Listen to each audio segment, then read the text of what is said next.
Trash talk works, and we are going to talk about why it works in today's video.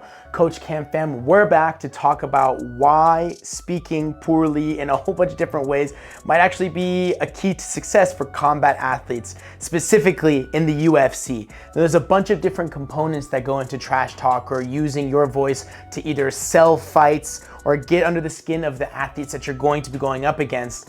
But there's a whole bunch of psychological components that we're gonna be breaking down in today's video. Now, as always, before I dive into it, please follow, subscribe, like, and share so we can keep helping athletes get their mental and physical skills better and better. Now, without further ado, let's get into it. So trash talk is not exactly what it seems. A lot of people think that it's the outward projection of what you think you're missing or what you want to end up happening. But there's specific cues and examples for when it goes right versus when it goes wrong. And today we're going to break that down. Now, it boils down to one word in particular, and that is confidence. Now, it might seem obvious, but confidence has many different layers. And in combat sports, we dissect those things to a whole bunch of different things because it's a spiritual experience as opposed to just going out there and just doing physical things. Now, I'm gonna give an example for all these different things that go into trash talk when it's successful and why it's successful with the key component of confidence. The first one is going to relate to a fighter named Merab from Georgia in the UFC. Now, recently, this fighter was crowned or given the belt in the UFC after beating Sugar Sean O'Malley in a pretty big upset in some cases. A lot of people think that Sugar Sean is the guy. He has a lot of momentum and he's a professional smack talk, trash talker, but Merab actually out trash talked one of the best trash talkers. We gotta break this down. So in this case, Merab actually has his confidence not only in his skills, but his confidence in what Sugar Sean is missing or doing incorrectly. Here's what I mean by that. Merab's confidence comes from, being able to fight and have all the skills that he needs to become champion. But then when he speaks or looks at his opponent, he sees what cues or habits that they have which make them not successful. For example, he picks on Sugar Sean smoking marijuana and using other substances consistently, and he uses that in the skits and everything that he puts online, let alone the fact that he doesn't train in a whole bunch of different circumstances, or why he colors his hair, or why he acts out in certain ways, which we don't think is the best thing for you when it comes to being a professional athlete. So he picks on those things specifically and knows that he does all the things correctly to make sure that he's in prime physical, mental, emotional, and spiritual shape to then go out and actually fight. And when we saw the fight, it came to play. Between rounds, this guy actually kissed the back of Sugar Sean's head in the middle of one of the rounds, just showing how much confidence he derives from knowing that he does all the little things right, as opposed to drinking, eating, smoking, and doing all the bad things that are not gonna help your athletic performance. And now we have to talk about the king,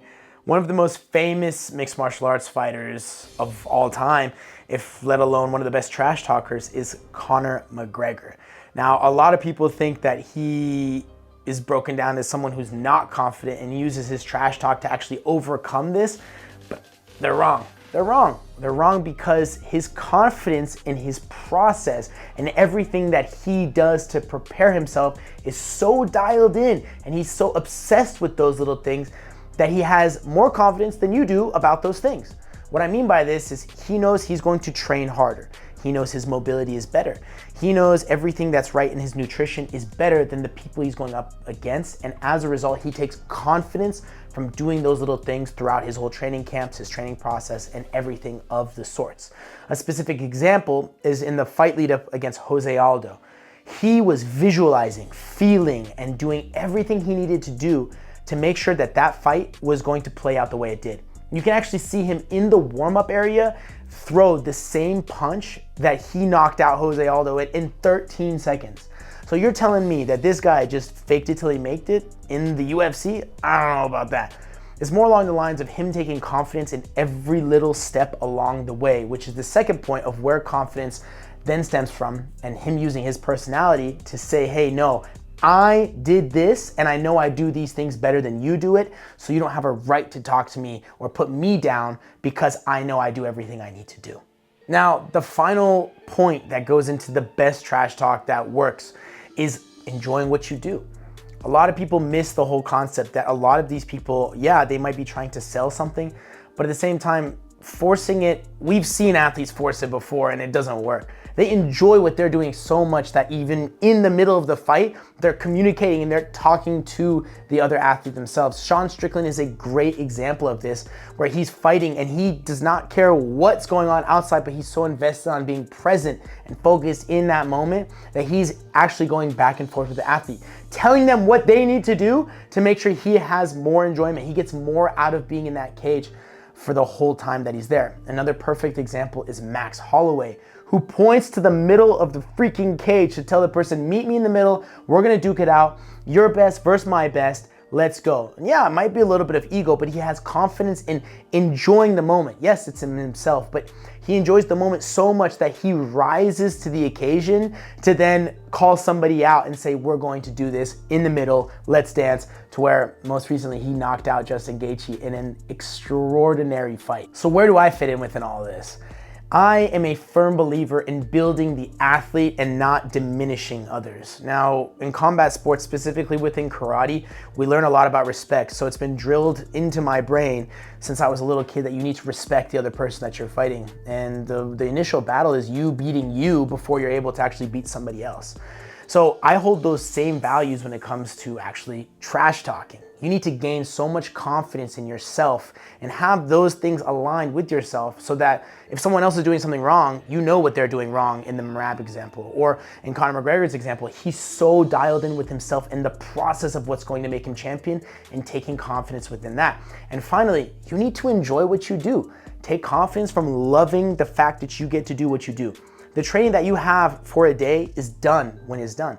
You'll never get that day back. You'll never get those hours of training back. So being fully invested and present within those moments is what these athletes do, so that when it's time to compete, it's a little bit of, yes, I have nerves, but at the same time, they're able to counteract that with the fact that they enjoy being there and they're present for it all, because they know after that match or that fight is done, it's never coming back.